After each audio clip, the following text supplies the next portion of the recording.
I'm sure you're a fan of peak fiction because I am too. Anime has so many bangers within it such as Jujutsu Kaisen, One Piece, Dragon Ball. But for some reason, people don't want to talk about the hidden gem that we've had for so long. I'm talking about that 177013. And no, those numbers are not a YouTube check for Berleezy. Those numbers correlate to the show you normies call Metamorphosis. And we gotta talk about that banger for a quick second. But if you want more numbered shows like this, hit that sub button. Let's get started.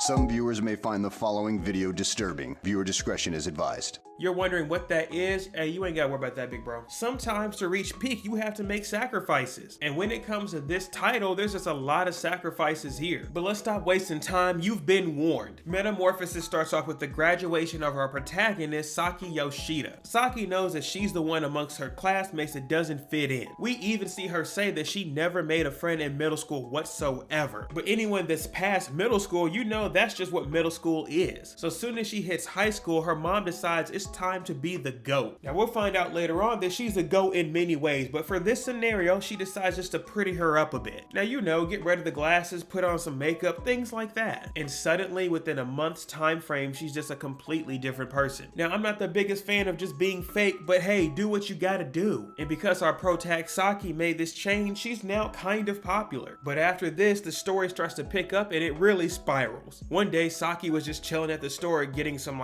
magazines, I don't know. And this bum pulls up on her saying he doesn't want to take a magazine from a pretty girl. Man, with all these other magazines out here, pick another one. So afterwards, the loser's talking about he'll pay for the magazine if he can get it after. I mean, this dude is not swaggy at all, but he feels like he is. Dude even did this stupid bow like he was being a gentleman. Boy, if I don't. After this, they end up chilling together at some type of event. And unfortunately, this dude has her starstruck. I mean, he got her a glass of water and she's looking at it like it's the best thing in the world. In other words, you know she was done for. Dude offered her some Valentine's Day candy and he's taking it like it's okay. But sadly, Saki takes it and that's GG, boys. I mean, this dude ruined everything. He remembers afterwards that he didn't even introduce himself. Just a terrible character, man, but for some reason he won. And well, after that, they continued to hang out a lot. She was even convinced that she made a boyfriend. It's crazy too because she said it like it was an achievement. But after this moment, it just starts to go downhill. So bear with me because this is about to be unbearable. Some other kids in her class decide they can make some extra cash. All you gotta do is use your feminine attraction and take someone on a date. The problem is Saki gets Shrek in his human form. I mean, look at this dude's face. He looks like a pufferfish. But as you can assume without me having to say anything, Saki takes this L. This L was bad because she walked into it. The dude didn't even have to juke her whatsoever. Oh, but don't worry, it gets much worse. After people hear that she's taking them shots from other people, they want some too. So being popular in school is suddenly out of the question instantly. I mean, she's still popular, just not in the way that you think. So after running game in school, she decides to come home and she hears that her dad got let go from his job. And her dad isn't even bothered by it. He's over here talking about he got restructured. Like, no, you didn't. You got let go. You're trash. But Saki being such a great person, she was willing to pick up a part-time job to help her family. It's just her dad had another ideal to help his family. I mean, look at this man. He looks like he has the evilest of villain schemes. So this part right here leads into Saki taking another L. This time it's from her dad, which is very insane to me. But skipping this part for now, when she goes back to school, it becomes too much for her to handle. Even though she thought she was doing the right thing by helping out every other guy, she really couldn't do much more. So she decides to run back home for comfort, and that does not exist in this home anymore. When Saki's mom finds out what dad and daughter have been doing, she's the one to blame. Now that logically doesn't make sense because Saki is the female here, and plus she's the youngest of the two and your daughter. Why would you not blame the husband? I mean, look at this dude. He's sitting over there like he's like Yagami. But whatever, after that, it sets Saki over the edge. After her family basically throws her out, she decides it's time to go to the streets. No more school, she decides to go back to Shaggy. And as you can assume, it's just over for her life. She gets into that cocaine and becomes her lifeblood. She gets played by everyone she ends up meeting, and I'm purposely choosing not to show you that. And even Shaggy has nerve to kick her out of his place. And somewhere throughout this whole crisis, she decides to dye her hair and get her skin bleached. And honestly, bleaching her skin might be the biggest problem she has right now. But now it's time for me to break the hard news to y'all. At some point throughout her travels, she finds out that she is about to have a child. Now look, don't ask me where or who's the dad or anything like that. I refuse to go back and find out. You can do it yourself. But after a couple more adventures while she's pregnant, it's time to finally have the child. So while she was going into labor, she unfortunately meets the same people she was in class with. The thing is, she recognizes them, they don't recognize her. And well, let's just say it gets very brutal. But you know what? At the end of the day, she ends up reverting back to who she was before. She does a Michael Jackson and her skin reverts back to a white color, and now her hair is back to a black shade. But I know you don't care about none of that. She actually had her child. But there for sure is a lesson here to learn, because she says mama doesn't have to cry anymore. She threw away her previous life and now has her sweet little girl. And boom, bam, that's scene. That's it. That's Metamorphosis. Now listen, man, on a real note, I'm not gonna tell you to read it. I just can't. I prefer to have a squeaky clean record, if you know what I mean. But if you want to know more about what's going on, it's a read, I guess. And hey, if you want to see some more numbered videos like this, show some love to this video. Anyways, it's time to go back to the regular stuff. I just talked about Attack on Titan over here. Thank y'all for watching. Y'all have a good one.